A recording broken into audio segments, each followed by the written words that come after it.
And I was getting all these comments, not to sound like all sad and everything, but oh, women shouldn't be woodworking, shouldn't you be in the kitchen, XYZ, like all this stuff. And I'm like, dude, this is like my second woodworking project ever in my entire life.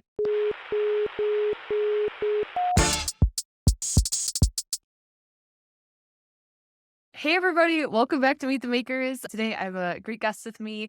She 3D prints, she does woodworking, she does laser engraving, she's a Cricut, and I'm probably missing a million other things that she does, but we will get into it in this podcast. Super excited to have Ashley from Chip Builds here. Ashley, thank you so much for coming on today. Yeah, definitely my pleasure. I'm so excited to sit down and chat with you.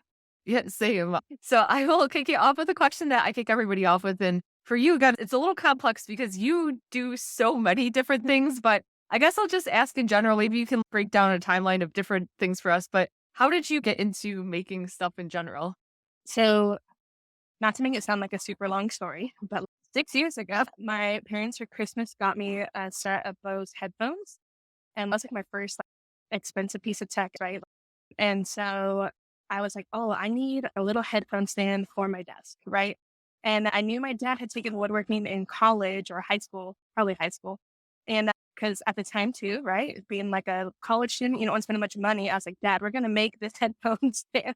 It ended up looking like a banana hanger. And then, so like, we just used his like 30-year-old jigsaw and I cut it out and that was part of it. And I was like, oh, I love this. This is so much fun creating something from nothing, how that started.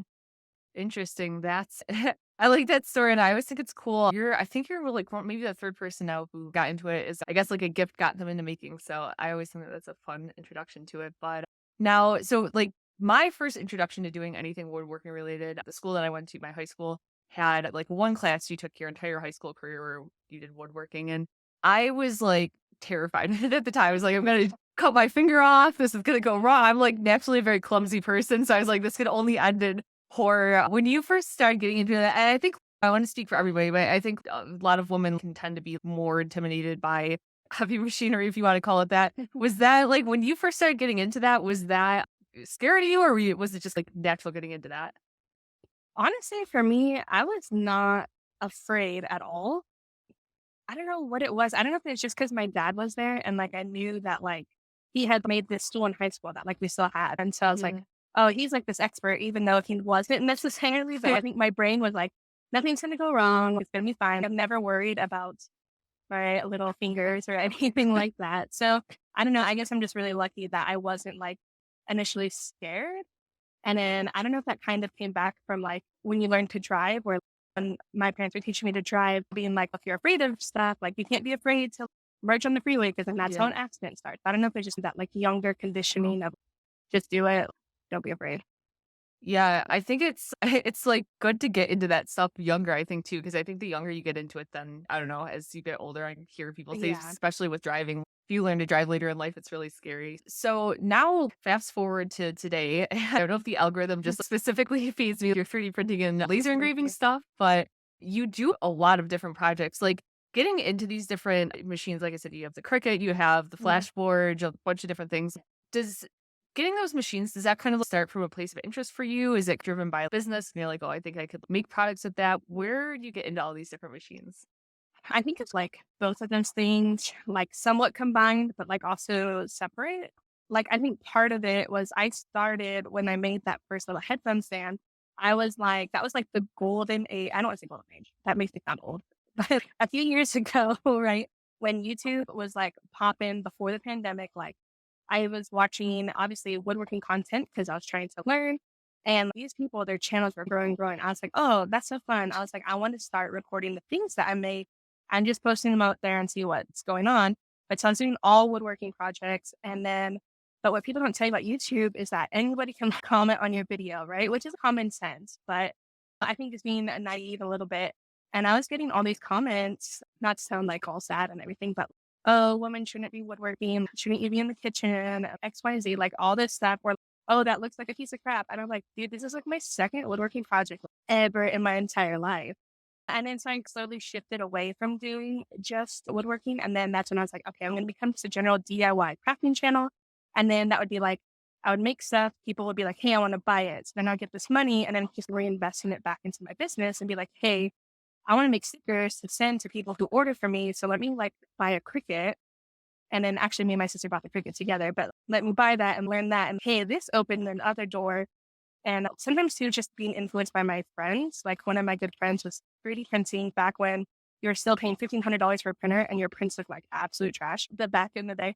And then I was like, oh, okay. And then I bought like the cheapest printer at the time. And then my friend had backed the Glowforge on Kickstarter. And so I was at his house almost every day using it.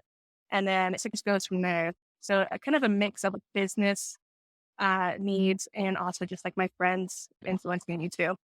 Interesting. It's I know crazy that to was a hear. lot. It is a lot. It is a lot. But honestly, what is crazy to hear you say is just the response you got to the people in the comments on YouTube, because I think I was lucky that in terms of making things, like I started Mhm. 3D printing, and I don't know if you've had like a similar experience or maybe like a different experience on the 3D printing side, but the 3D printing community, I would say like they seem to like, at least from my experience, have been like really welcoming and like nice. I haven't gotten like occasionally you'll get the rogue person who, Yes, yeah, has for sure. a lot to say, but, usually I don't get, like, too many crazy comments, but it's wild to hear that, like, on the woodworking side that that's how people would be. But with that said, I'm not sure if your timeline kinda lines up with this, but I know you said, like, you were looking into stuff before COVID. Were you making content for woodworking, like, during COVID? But yeah, so I was, and then during COVID was when I was like, okay, first of all, I don't know if you know this, but the price of wood during COVID freaking Yeah. skyrocketed. Like a sheet of plywood became like $90. So first of all, my budget was like, no. But second of all, I felt I couldn't grow as much just because I was struggling to think of what I can make in my driveway that we would not just throw away, that kind of thing. You could only make so much furniture in your house, like that kind of stuff. And then I was like, I just kind of want to make that switch to be more general DIY because then I thought maybe it could help my channel grow and all that stuff. And so, and also too, I just wanted to be more creative in general. And I could make like my own files and stuff because like I went to art school and I'm a graphic designer. So like I didn't have to rely on like these places like design bundles and I can't think of other ones off the top of my head, but for those Cricut files and laser files and stuff.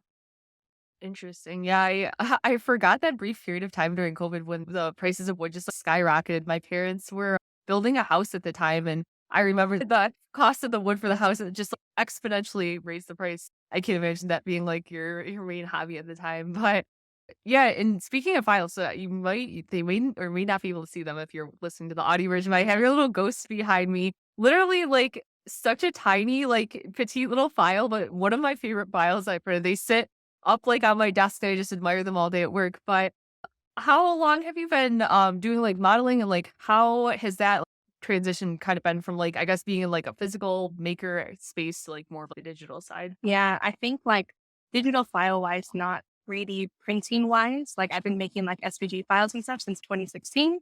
That's when I graduated college. As a little bit of a late bloomer, I took a year off between high school and college because I was just one of those people I was like, I need to go on my own terms. Otherwise, I'm going to flunk out. I think. And then the 3D modeling wasn't really until probably the last couple of years. And I'm still a very basic 3D modeler. I'm like blurring the new programs and stuff. But so the ghost was like, I think at the time I was like, I just want to sit down and make something. And I was just playing with the different things in Fusion. And I'm like, oh, I've never used this one before. And it was the, I think, Revolve feature in Fusion 360, right? And I was like, oh. And then, so then these stupid little finger puppet things came up and I love them.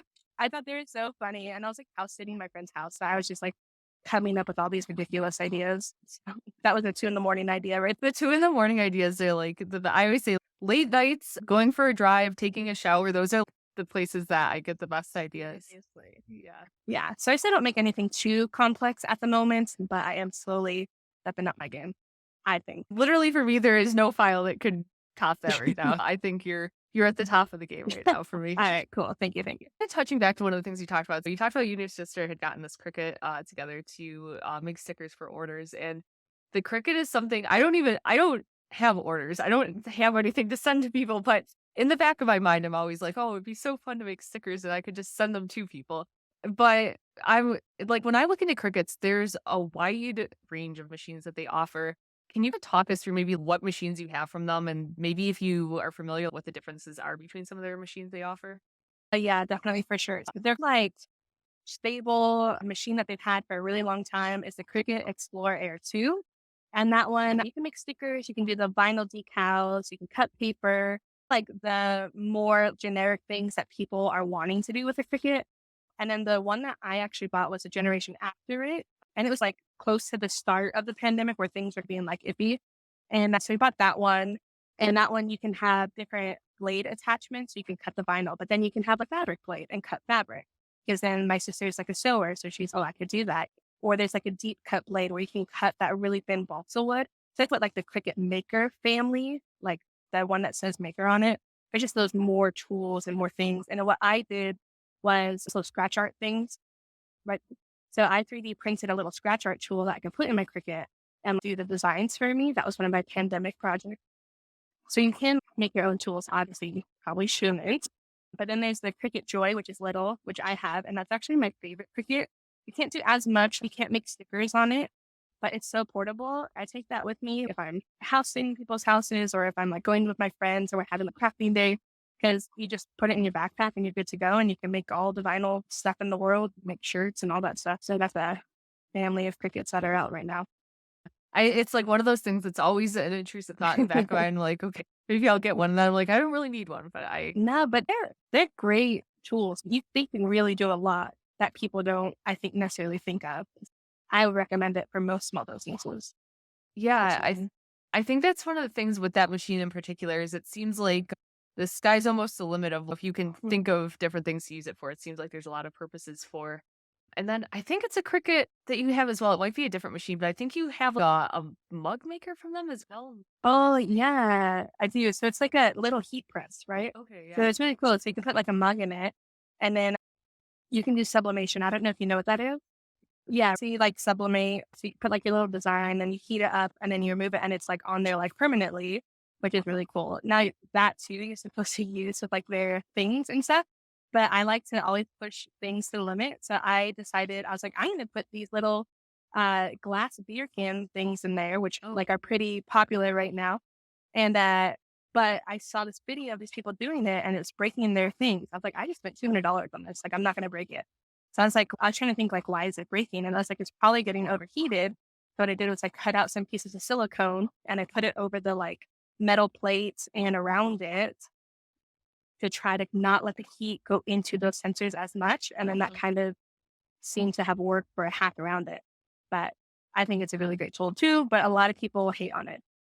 I Yeah. don't So you have your 3D printed blade to do the scratch off things. You have your custom know. solution for Yeah. the mug maker. It sounds like you're like really customize all your own things. Are there any other secret customization hacks you've done to any of your other machines or anything that comes to mind like that?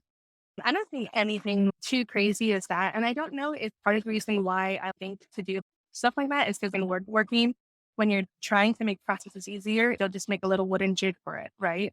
If you're trying to do some specific repeated cut on the table saw, you might just super glue two pieces of wood together at the angle that you want and then just use that to repeat the steps. So I don't know if it's like that kind of mindset or if that's just what a lot of people do who like to make stuff, you know? So I don't do anything like crazy. Like I don't like to mess with like wired electronics and stuff because that I'm like, oh, I can electrocute myself. Like, no, thank you. That's where that stops. Yeah, I know like a ton of people like they do these crazy modifications to their printer. Like the wildest I've Yeah. ever gotten is I replaced the fan and that was like I was very proud of myself that it was taking it pretty far for me. But yeah, I know I'm the same way. Like, okay, I don't want to electrocute myself. I don't want to burn my house down. So I just usually leave that stuff alone. Transitioning over to I'm actually not I don't know a lot about this machine, so maybe you can tell me more about it. You have the flash forge, and I know you do laser engraving on that machine, but I have the Snapmaker behind me, and the Snapmaker is like a 3-in-1, so you can change it out to like 3D printing, laser engraving. Is that the same as the flash forge, or is that machine just strictly a laser engraver? So this one is just strictly a laser engraver, but it's actually called the Glowforge. Oh, the I'll pull that out. Glowforge, the Glowforge. Yeah. And for sure. Because I think Flashboard, I think you're probably saying that because I think it's a 3D printer, Yes, right? Yeah. yes, okay, that makes Yeah. sense. Yes, yeah. Because I Um, was like, wait, I was like, I've heard that name before. But yeah, so it's purely a laser. It's a machine that I love and I hate. There's so many things I personally really hate about it, but at the same time, it does wonders for my business and stuff. It's Wi-Fi dependent. I absolutely hate that because so many times I have so much trouble because I have it out here in the garage, obviously, because I'm not going to have a thing that can burn my house down in the house. And so getting Wi-Fi out here, that was like a struggle.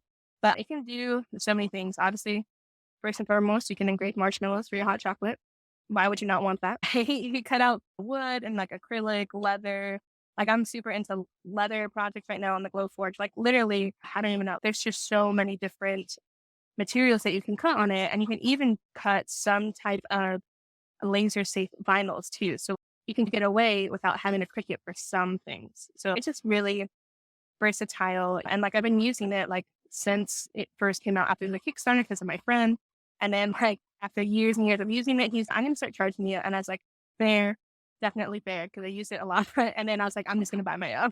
Yeah, you were actually a big inspiration when I got the snap maker. So I like Oh, did a series for a little while and I would like laser engrave different food. But I remember when I was like pretty new to TikTok at the time, you had laser engraved a pumpkin pie around oh yeah. Thanksgiving time. Yeah, And I just like I was like, that's the coolest thing ever. That's so much fun. I want to laser engrave every food item in my house, which then I proceeded to laser engrave every food item in my house and I got this. yeah, But that's how that started. yes. Yeah, so it's one of those things that I don't think anyone at Glowforge or Snapmakers necessarily was building this machine with the I know, intention that right? like, we're gonna be laser engraving their Thanksgiving pie, but, yeah, it's a fun application for that. Definitely.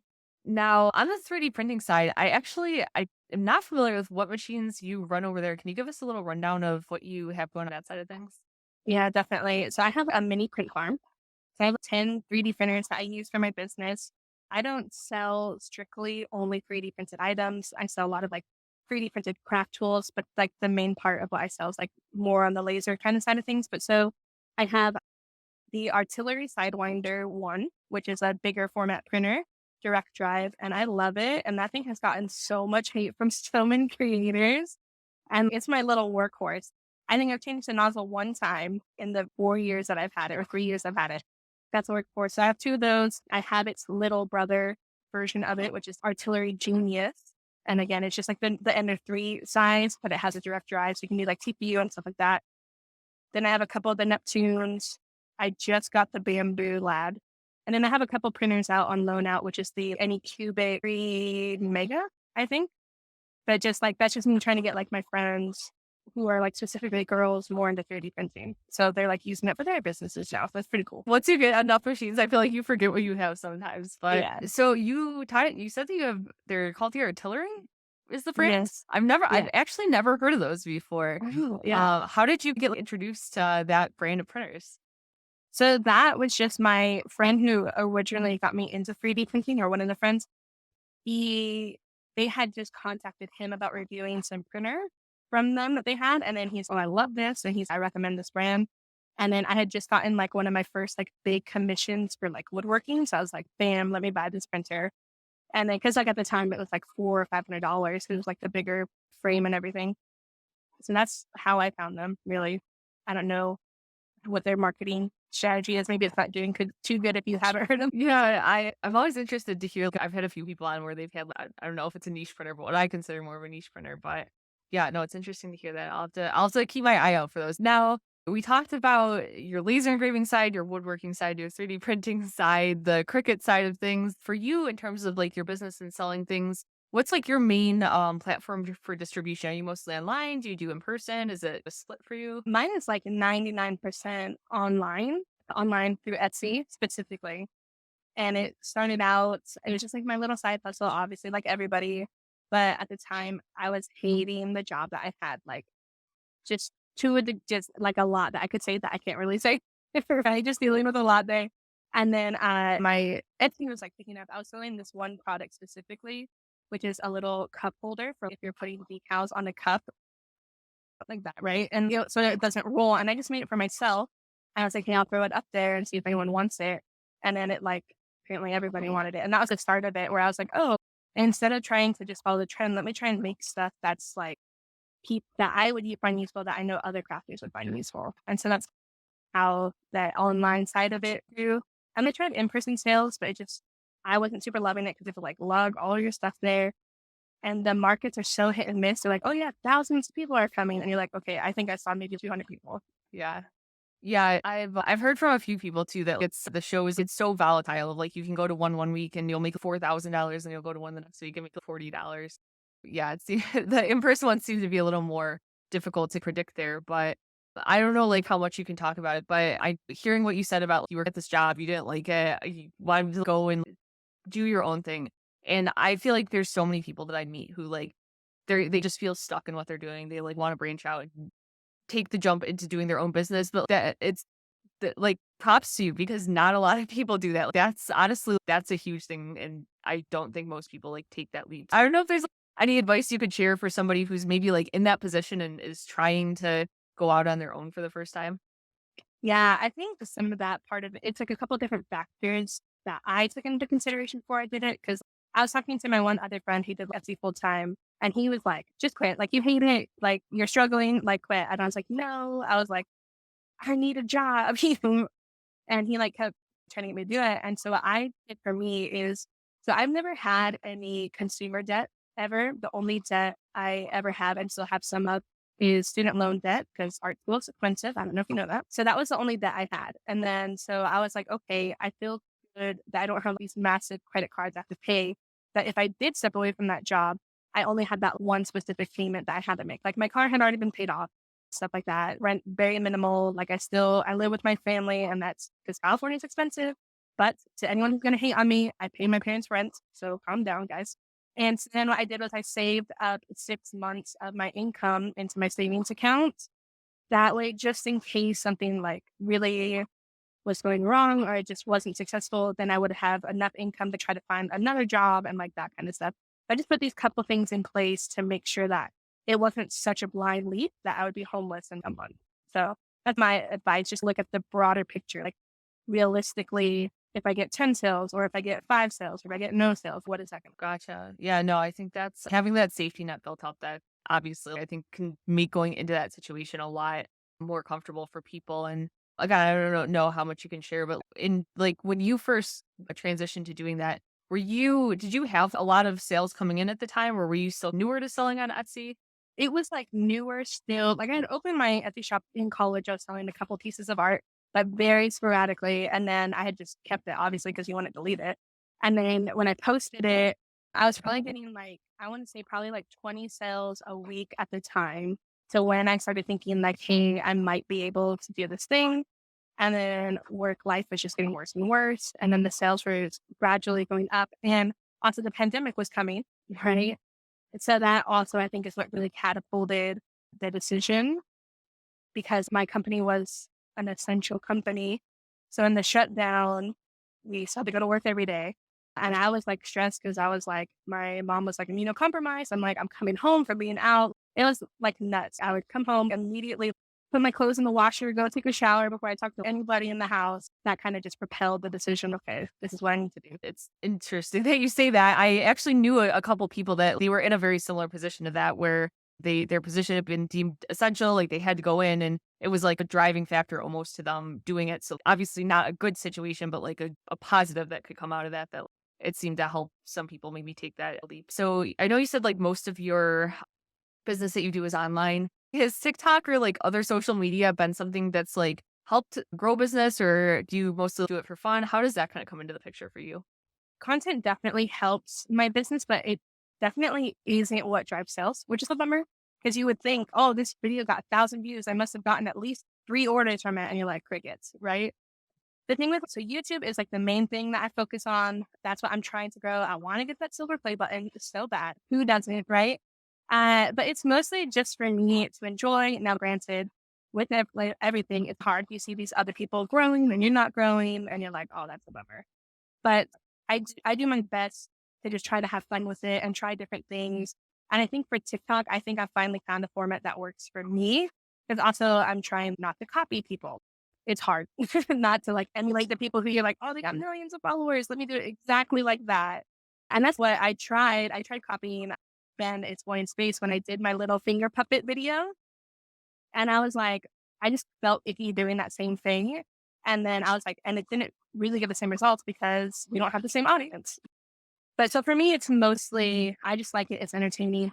And then if it like leads to the sales or leads to another subscriber, like then that's a plus. Definitely. Just started playing around with this feature in TikTok. I'm not sure if you've explored it all or if it's something that you would consider doing for your business, but they just rolled out that TikTok shop feature. Have you seen that at all? And have you considered listing anything on there? I've heard the mixed reviews from people if it's good or bad.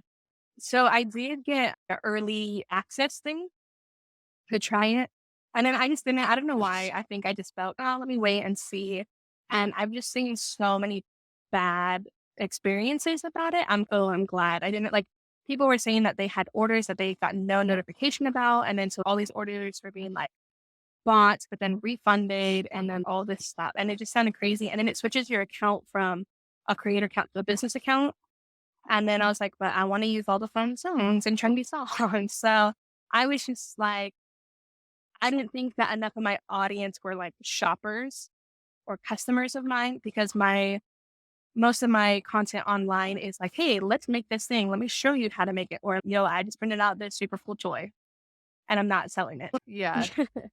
Yeah, no, I totally relate to that. I'd have like people in my personal life will sometimes be like, "Oh, you should sell 3D prints on your TikTok." But for me, I don't know if it's the same for you. Like most of my audience is like 3D printers, so Exactly. like they can go 3D print it themselves. I don't want to sell them a print. I just want to hang out and like chat. So Exactly. Yep.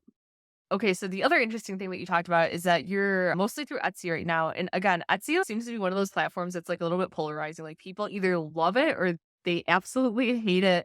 Have you, it sounds been on it for a while. Like overall, would you say your experience has been pretty positive over the years with it? Yeah. I want to say I've had 80% positive interactions with Etsy and 20% negative. So like I just recently opened up another Etsy shop. I technically had three, right? So one that's like my everything chip builds. And then I was like, I'm gonna make a separate one with my separate brand for my second YouTube channel called Dragon Heart Game. But I gave up on that real quick because I was like, I'm too busy for all of this, right? And that was gonna be like exclusively tabletop gaming kind of related items, right? And but then so that one just dormant. But then I opened up this third one. I was like, I'm gonna make just a digital files one. All my digital files that I make just because I thought it was a good idea. Because I'm selling a lot of these couple specific digital files on my chip build one. And then Etsy just randomly shut it down, permanently suspended the account, no reason why. And like I appealed the decision and they're like, nope, sorry, permanently banned, can't talk to you anymore, goodbye. Like literally. And then so luckily though, that didn't affect my chip builds one because it said if you try to do any other Etsy with the same IP address, you're done. You're super, super done. And I'm like, you already permanently banned this account. What else can you do? Right? But luckily, my other one is fine. I definitely have a love hate relationship, and they keep just raising their fees, and it's very saturated now with drop shipping. It's hard, but for the most part, I like it because they bring the audience to you. Yeah, that's honestly for me. I don't do Etsy anymore, but I did in the past. I used to sell houseplants, and that was the biggest thing. I was on Etsy for a long time. I was having like a lot of, not a lot, but like I was decently like having success with it. And I was like, okay, I'm gonna branch out and do my own website. And I remember the first I set up my website, I put it live, and I was like, okay, can't wait for all the sales to come in. And then I would crickets, nothing. And then I was like, okay, I guess I really appreciate sending me that traffic and generating that for me. That was definitely a culture shock the first time, which I'm glad I learned how to build it. I'm glad I ended up getting some traction with it, but yeah, it definitely is more of a struggle to drive your own traffic than to have Etsy do it. That's crazy about your account just getting that banned though. Again, I hear a lot of people recently they're having problems with that, but it's almost perfect the way that you had it set up with them being separated so it didn't affect your other one. I don't know if you have any words of advice maybe for again, I talk to a lot of people who are setting up Etsy for the first time and they're like struggling to get I know we were just talking about how Etsy drives traffic for you, but like struggling to get engagement on there, like you were saying, it is getting saturated on there. Any advice for having your product stand out or anything like that? Yeah, definitely. It's going to sound very repetitive that everyone says, but your photos, they have to be good. They have to be good lighting. Your description can be trash, but if that first photo, your rest of your photos don't even have to be good. Just that first one, that's your thumbnail, has to look clean and something like, oh, yes, I need that in my home or whatever category you're in. But what I found works for me is I use a website called eRank. There's a free version and then a $10 a month version. And what I can do is I want to be like, okay, I want to sell DIY wood kits. So I'll type that in and then it will show me all the things related to that that people are searching into Etsy. And you can also switch it to Google searching too. So it's, hey, everyone's looking for a spring, whatever. Okay, let me design that real quick. Bam, presented. And then now when these people are looking for it, because there's a high search volume, but a low product availability, I think is the right word. then I'm going to get those people more than if someone's like summer shirt. And I'm like, okay, here's a summer shirt, but there's 10 million people on Etsy selling an item that says summer shirt. So you got to do research to find that balance of the search volume to the product volume. And then I've started using Chat GPT to write all of my listings. Interesting. Oh man, I ChatGPT wasn't, maybe it was around, but I wasn't using it when I was doing Etsy. But Yeah, research. it's, yeah, it's honestly, it's been like one of the biggest lifesavers of my life. I can't tell you how many things I use it for. Yeah, that's cool. Is there, I this is like a topic that interests me so much, but are there any other AI tools that you're using in like any of your business right now? But so I was experimenting with the mid-journey AI stuff just to see what was coming out.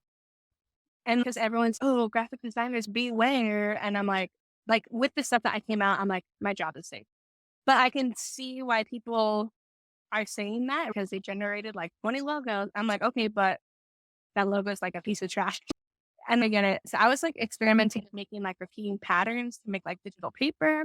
And that was okay. But in my experience, no matter what kind of prompt I did, there's some kind of secondary cleanup I would have to do, whether that be in Photoshop or Illustrator or whatever. And I know now that Adobe has their own kind of AI tools. I haven't used those quite yet, but I have a feeling if you're going to get into AI, those are going to be the ones that you want to use because those are being made by like people who design like on the daily and know what needs to be fixed for like that output. Yeah, it's interesting you said that about the logos because I remember the very first time I tried Midjourney, I was like, "This is gonna be awesome! I'm gonna make a logo in 30 seconds." Yeah. And I think it's gotten slightly better since then, but it Yeah. couldn't like figure out how to do text at the time. It still Yeah. struggles with text, but it was like just like hieroglyphics. I don't even know. It was like not anything that was tangible, so I was like bummed out about that. Yeah. But yeah, the Adobe adding AI, I'm like across the board. I use Adobe for like video Yeah. editing and all kinds of stuff. Mhm. But as they started to add like there, a lot of them are in beta right now, but as they started to add those Mhm. AI tools in there, I'm very excited for what the future holds for that. Cause like you said, I feel Yeah. like they're just a little more tuned towards somebody who's used to more Yeah. creative work. So I think they're a little more targeted towards what those people Yeah. need. But yeah, it's cool. And as somebody who's not graphically talented in Yeah. the graphic design realm, Canva is like usually my best friend. And even in there, they started adding AI tools. So it's like Mhm. I slowly saw every that. aspect of life, it's like Yeah. AI is creeping in slowly, which Definitely. And I think even in the future, once it's like fully fine tuned, I still don't think it's going to necessarily be a replacement. I think it's going to turn into just another tool. But okay, bam, I got the perfect starting point. Like I have this like magical background. Now I can illustrate the rest of my picture or whatever.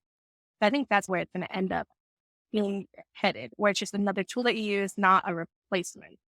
yeah, no, I agree. I think because I know for me right now, I use a lot for video editing. And yeah, a lot of people will be like, "Oh, now you don't have to do anything." But like you said, it's like a jumping off point. It does a lot of the heavy lifting and it does a lot of the mundane work, which is if you're a creative type person, I think it's really helpful in that sense that it takes some of the burden off of having to do those really repetitive tasks and let you focus a little more on the idea of what you're trying to do there. I think at least in the relatively short term, I think it's going to be a positive thing. So I'm excited to see how that all progresses. Like everything, it evolves and it's what's needed because you don't want to stay stagnant forever. Yeah, for sure. Anytime that I have somebody who's anti AI, I'm like, that would be you in 1994 when the internet came out. If you said you didn't Yeah. want to use the internet, I'm like, just wait, you'll see. But Yeah. yeah, it's an interesting time to be alive, I guess I'll say. Now, not quite AI, but a similar path. So one of the things that you have that also is always a big interest to me. You have one of the emo robots, I believe. Oh my gosh, yes, Yeah. I love him. He's in the house. He talks so much. So much he talks. I feel bad. I feel like he's just lonely and I can't sit there for 8 hours a day. Yeah, I don't know. I don't know if Will Wilkins. I had him on as well, and he has a couple emos and he has a couple of the vectors, and he was telling me a little bit about them. But I work from home. I sit at my desk all day. Let's say I got one. Will it talk your ear off all day? Is it noisy? Tell me a little more about these things. You can like turn him off or turn his like volume really low. Yeah. I have him on his little skateboard in the living room, so he always sees like us walking by or like the dog walking by. And I don't know if it's just because I don't typically have a lot of time to take him off and interact with him. Yeah. That might be why. But I know there's like a charging pad you can get where he Oh, can yeah. actually walk around and put himself back on the charger. So I would assume he would probably be more behaved, if you see that. But it's honestly not that bad. He's Yeah. cute. He's my little son. Yeah, they're I feel especially for people who make videos, they're like the perfect little sidekick to Oh, have in your videos. they are amazing. That or you should get yourself a cat. I was okay, that was the next thing I was gonna say because I think you have an introduction video on your page and your cat's just slung She's like, over your shoulder. I like that you refer I don't know, I think it's a she. It's a she. yeah, Yeah. also. Yeah, I like that you refer to her as your intern. I think that's hilarious. Yeah, I'm surprised she's not in here right now, honestly. But yeah, she's just on my shoulder all the time. I've never had a cat in my life that is that cuddly, which I love it. I loved her. But in the summer in California, and I know you're like in Arizona, so it's so hot, right? So in the summer, it's 90, 100-degree weather, and I have this like fur scarf around my neck, you know? And I'm like, I need a little bit of space. But then she like cries if like she can't come up on my shoulder, and then it's like, so then I just incorporated her into the brand because I'm like, she's gonna be there anyways. She does not like emo though, let me tell you. Interesting. Yeah. That was like another thing I'm curious about. I don't have any pets at the moment. I would love to have pets, but I don't have any. Does she ever knock things off your 3D printer, get in any of your projects, anything like that? What's funny is with the 3D printer, she never really interacts with it. But with the laser, she is laying on top of it all the time. Or if I have it open, she'll go and jump into the open part and like lay there. And I don't know if it's just because I'm in that kind of space more, but for whatever reason, her favorite thing to get into is anytime I do any kind of resin project.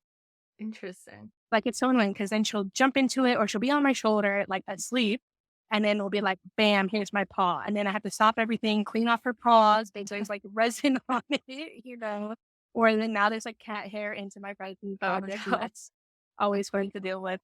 Yeah, so it's more about giving her enough attention so that she doesn't wanna help. Yeah, yeah. I can't think of anything worse, to be honest, than a cat running through my house with resin on its paw. Yep, and then she'll freak out and go like this, and then Oh, I'm having to grab her so she doesn't run amok and then clean. oh my And god. it's so I have many a claw mark just from situations like that. Oh, jeez. But I Um, love her though. yeah, she looks very lovable. I even covering my entire house in epoxy, I don't think that I could blame her because she's very cute. You can borrow her for a little bit if you want. Yeah, yeah. I might if you're ever going out of town, let me know. I'll come stop by Oh, California. I might come to Arizona. I'm trying to find that Dr. Pepper ice cream, and the closest one to me is in Arizona. Wait, I don't know about this. What is it? Oh man, so Dr. Pepper, then Elixir of Life. Yeah, So they have ice cream now, which is intended to be like to make your own Dr. Pepper float. I yeah. got so excited because I followed them on Instagram, like a true fan, right? And so it came out, and I'm like, yes, I typed in my address. That closest one is in Paris. Really? It's wait, okay. I'm like so confused. It's like a physical place you go that they sell them, or like only like in tell me more. The grocery stores? Grocery store, Blue Bell, whatever ice cream. I don't know, one of the ones that start with B. Yeah. And it's like Dr. Pepper float ice cream. And it's a little tub, and you can buy it and bring it to your home and enjoy it. Literally as soon as we end here, I'm going to go look for it. Yeah, but no, if you decide to come out in the quest for Dr. Pepper ice cream, hit me up because I'm down to go on the search with you. But my mind is blown right now. The things that you learn. That took a strange tangent that I wasn't expecting it to go, but I'm strangely excited now. A final question, I guess I'll wrap up here with is as we've talked about throughout this, you have so many different styles of projects that you work on, so many different things that you work on. I don't know if it's like children, I don't know if you can pick a favorite, but I guess do you have a favorite type of projects that you like to work on? Or maybe at least right now, do you have a favorite? I have one ultimate favorite project, and that was when I made a 4 foot by 8 foot light brights for my sister's job. It was like they're having this event weekend for a bunch of youth. And then the theme was like light or some kind of like shine, something like that. And so they're like, hey, could we do this? And I'm like, bet, let's go. Obviously, never having done anything like that. And then I'm a procrastinator. And it's always worked for me in life, right? Like college, everything. I wrote my thesis paper in a week and a half, like, and still got a decent grade, right? So we're like at that level. So I waited literally till a week before this event to do it. And as my sister's panicking for me this whole time, where I literally had 3 months to make it in a week and like maybe a week and 2 days, and like up until the night before 3 a.m., I was finishing this right. and I got like these acrylic pegs, or they're clear, and then I spray painted them all, and then the light shined through it, and it ended up being super cool and like the coolest thing I've ever done. So That literally sounds like a dream come true. Did you now okay, so after the event, did you guys keep it or did the event keep it? think it's somewhere kept, but I really don't know because that was like the year before the pandemic too. So you never know what survives. Which if it didn't survive, I'm a little sad because that was like 2 grand worth of acrylic. I know, I'm like, this literally sounds like the coolest thing ever. I don't even know if this would be practical to have in, like, your home, but I can just, like, imagine this being your background in, like, every video Yep. changing out the pipes. That was my favorite It, toy as a kid, one of my favorite toys. yeah, if I knew where it was, I would go pick it up. I think it's in Big Bear somewhere, maybe. I would drive right now and go get it and set it up right here if I could. So yeah, so I made a YouTube video on it. If you want to make your own, I teach you how. Go for it. I can't wait to see your version actually. Okay, so 2 things after this video. I'm going to go watch your light bright video, and I'm going to go on the hunt for Dr. Pepper ice cream that I did not know about until 2 minutes ago. Sounds like a fun day. Yeah, it's gonna be a good night over here. Ashley, I appreciate you so much for enlightening me on Dr. Pepper ice cream, first of all, first and foremost. And second of all, for taking time to talk through all the different projects that you do and all the different strategies that you have. And it's been great talking to you. For people who don't follow you already or want to check out some of your projects, where can people find you online? You can find me on all the social media sites, and it's all under Chip Builds, so it should be fairly easy to find me. Awesome. Thank you again so much for coming on here today. And with that said, that is Meet the Makers.